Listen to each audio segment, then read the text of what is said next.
Salut à tous, je suis super contente de vous retrouver aujourd'hui. En fait, aujourd'hui, vu qu'on est encore en confinement, j'avais besoin et je trouvais ça assez pertinent de vous partager mes conseils pour bien vivre le confinement en tant que hypersensible. En fait, cette vidéo, elle est vraiment basée sur ces 1 an de confinement passé. Donc c'est vrai que ça fait le lien aussi avec la vidéo anniversaire confinement. Et du coup, je veux vraiment vous partager 2-3 astuces.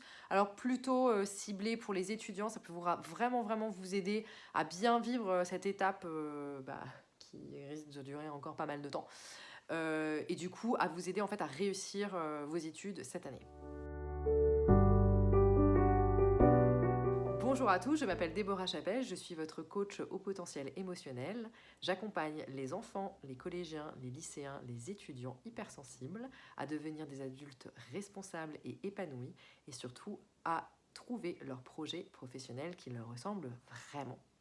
Aujourd'hui, comme expliqué un peu en introduction, j'avais envie de faire un petit focus, vous donner vraiment 2-3 conseils sur comment mieux vivre le confinement en tant qu'hypersensible. Et vraiment, ces astuces, elles sont vraiment ciblées plutôt pour les étudiants. Je pense que ça pourrait vraiment vous aider. En tout cas, moi, ça m'a aidé, ça m'a permis de mieux gérer mon hypersensibilité et du coup, surtout de mieux vivre le confinement. Donc, prenez une feuille, un stylo, c'est parti. La première chose que j'ai remarqué et qui marche plutôt pas mal pour moi, c'est de garder des habitudes et de me fixer en fait des règles. Alors, pour ce qui est habitude, il y aura une vidéo que je vais faire vraiment sur comment créer une nouvelle habitude ou comment stopper une mauvaise habitude.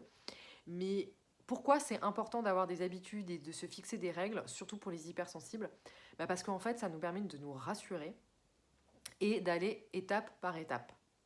Et là-dessus, en fait, je fais un lien avec le deuxième point qui est de se focaliser sur l'essentiel. L'habitude, il faut savoir que notre cerveau aime les habitudes. Ça rassure notre cerveau, ça nous permet...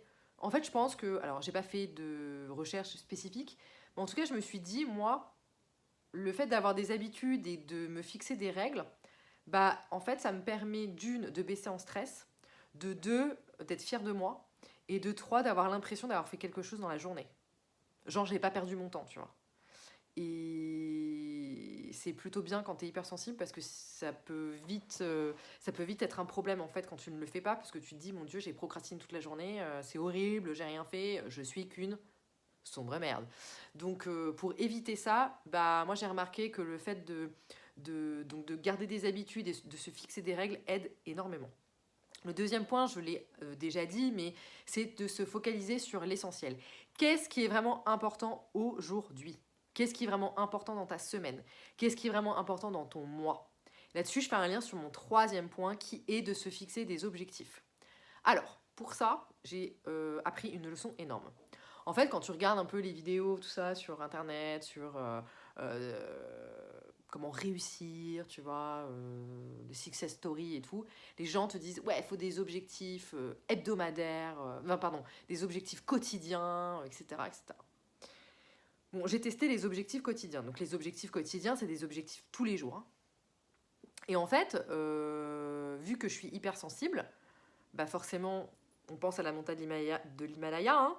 Donc j'avais des objectifs Himalaya, tu vois, tous les jours. Et forcément, j'y arrivais pas.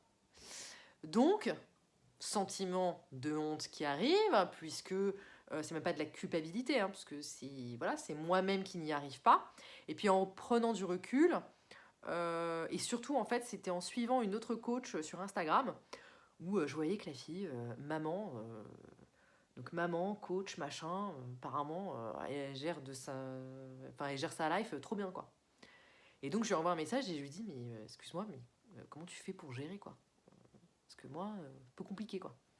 Et là, elle m'a donné une astuce que du coup, depuis, je mets en place et qui fonctionne effectivement pour moi. C'est que je n'ai pas d'objectif quotidien, parce que moi, ça me stresse et ça ne fonctionne pas sur moi. Mais j'ai des objectifs hebdomadaires, donc par semaine, et pas non plus 10 000, genre 3.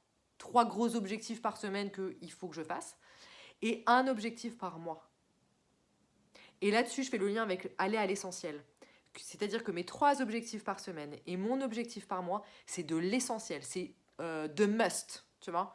C'est le truc qu'il faut que j'ai terminé cette semaine. C'est le truc qu'il faut que j'ai terminé ce mois-ci. Et après, en plus, tout ce que je fais à côté, c'est du plus, quoi. Donc c'est trop, trop bien.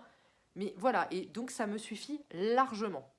Des objectifs par semaine et un objectif par mois. Et par semaine, moi, je suis à 2-3 par semaine, ça me suffit largement.